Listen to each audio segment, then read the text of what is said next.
Assalamualaikum warahmatullahi wabarakatuh. Teman-teman, apa kabar? Semoga sehat dan sukses selalu dimanapun kalian berada. Terima kasih sudah klik video ini.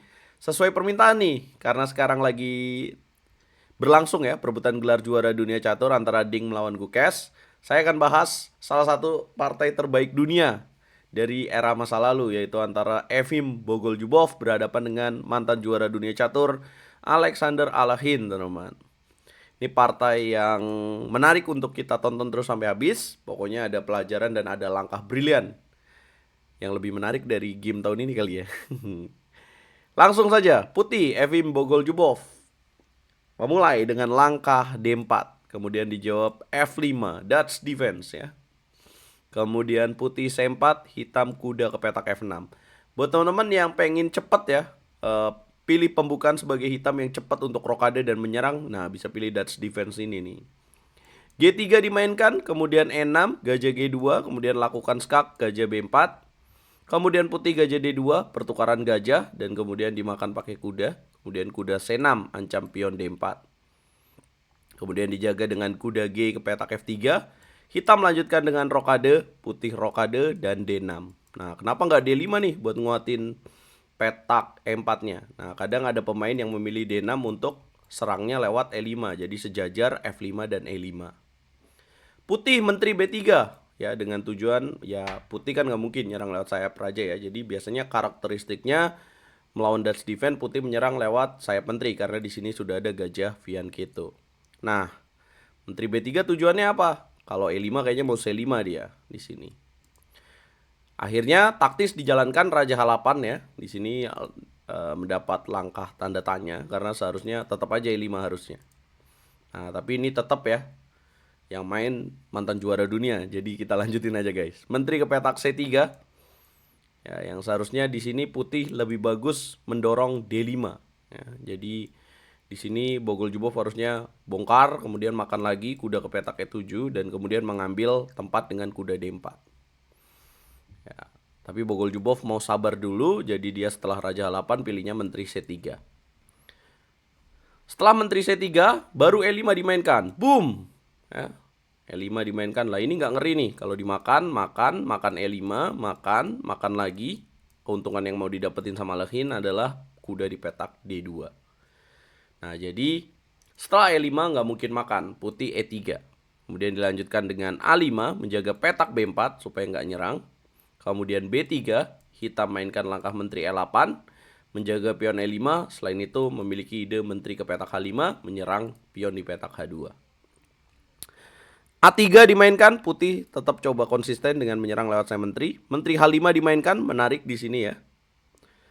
Ya, karena memberikan pion di petak E5, tapi apa yang akan terjadi? Kan menterinya sudah nggak di D8 ya. Karena tetap aja ada ancaman. Kalau misalkan makan lagi, ini blunder. Karena berikutnya ada langkah apa guys? Yes, kuda G4. Ancaman, skakmat, dan mengancam menteri. Nah, jadi menteri H5, tetap itu pion racun di petak H5, H4 dimainkan, kemudian hitam di sini kuda ke petak G4 yang seharusnya mendorong pion E4 lebih bagus. Nah, kemudian putih kuda ke petak G5 menyerang balik. Kemudian hitam gajah D7.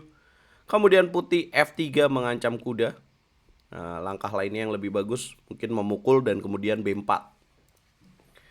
F3 dimainkan, kemudian kuda mundur ke petak F6. Putih memperkuat dengan F4 dan kemudian hitam di sini mengambil space dengan E4. Lebih bagus buat hitam dong posisi seperti ini. Kenapa? Karena kekuatan dari gajah terang di petak G2 ini akhirnya matilah kekuatannya dengan pion E4 ini. Setelah E4 putih benteng F D1, hitam H6. Ya, kemudian putih kuda H3 dan hitam D5. Permainan menjadi semakin rapat. Putih lakukan manuver kuda F1, hitam kuda E7, putih jalankan A4, hitam balik lagi kuda ke petak C6, mengambil petak B4, benteng D2, hitam kuda ke petak B4, putih gajah H1, kemudian hitam di sini menteri E8, putih benteng G2, ya, coba mendobrak lewat kuda F2 dan G4 ya. Kemudian hitam di sini pukul pion C4 dan menariknya di sini ya putih harus makan dengan pion karena kalau makan pakai menteri di sini enak buat hitam ya dengan gajah 6 kasih pion, tapi di sini ada jawaban gajah B3 juga. Bogoljubov harus memukul dengan pion, memberikan pion di petak A4, dan kemudian dia lanjutkan dengan kuda F2, gajah ke petak D7, kemudian kuda ke petak D2, dobrak dengan B5 supaya dapat space di petak D5, menghancurkan struktur pion D4 dan C4 juga. Putih kuda D1, hitam masuk dengan kuda D3, memberikan pion di petak A5, disikat. Nah, dan ternyata B4 dimainkan, kemudian sikat benteng di petak A8. Nah, kalau kalian jadi hitam, bakal jalan apa di sini, teman-teman? Apakah pukul atau pukul C3? Nah, ini menariknya. Gongnya di sini permainannya menurut saya. Pukul menteri, kemudian makan E8. Apa langkah yang akan dimainkan oleh Alekhine? Dia tidak makan, tapi dia di sini dorong C2. Boom. Ancam kuda, ancam promosi. Ya, makan kuda juga bisa promosi. Akhirnya skak dulu dilakukan, raja H7 dan kemudian mainkan kuda F2. Ya udah, akhirnya promosi. Ya, pion lolos, teman-teman. Kemudian kuda F1, apakah ini masih seimbang karena putih punya sepasang benteng? Ya, bisa jadi, teman-teman. Karena sepasang benteng dengan menteri biasanya seimbang ya. Tapi di sini perwira hitam lebih aktif juga ya, menyerang. Apa kira-kira langkah terbaik untuk hitam berikutnya, teman-teman? Yes, kuda S1 ancam benteng, benteng pindah, kemudian ngambil pion C4.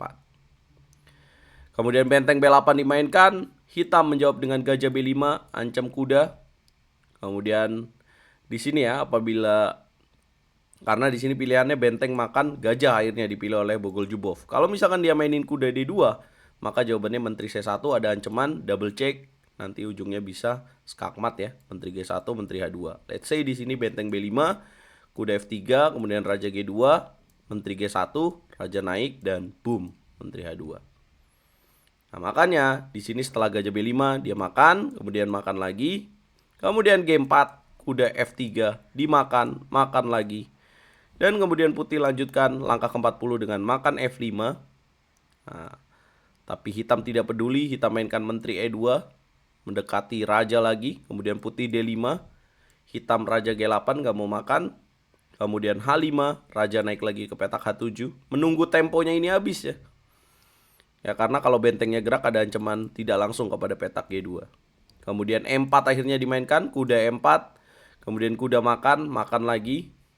Kemudian D6 pukul. Kemudian F6 digebuk lagi.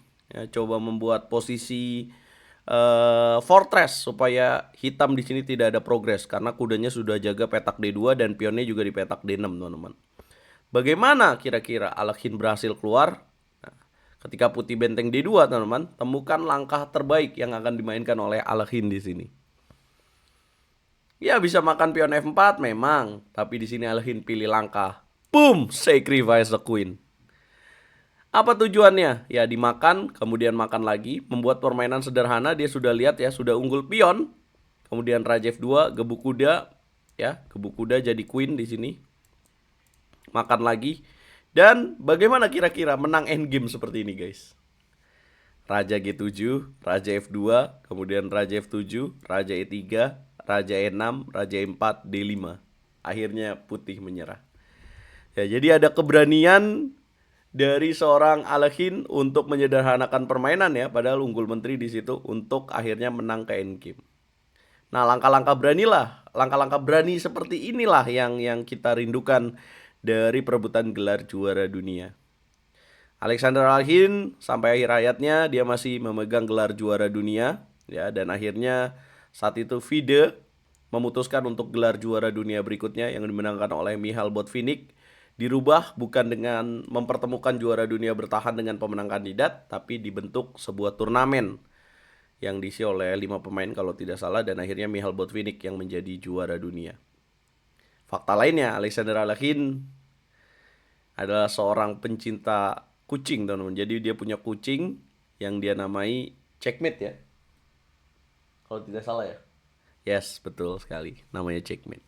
Nah, apa komentar kalian buat game ini, teman-teman? Siapa yang idolanya Alekhine? Dan ini adalah salah satu game terbaiknya menurut saya, dimana partainya dari bangunan yang terbuka jadi sedikit rapat, kemudian kalkulasi yang tajam, dan akhirnya ujungnya menyederhanakan permainan. Satu pion itu sangat penting banget ternyata ya, kalau di level top level seperti ini. Bantu video ini berkembang dengan cara like, share, komen, dan subscribe. Kita bahas video apa lagi guys. Hari ini libur dulu perebutan gelar juara dunia dan akan dilanjutkan besok teman-teman.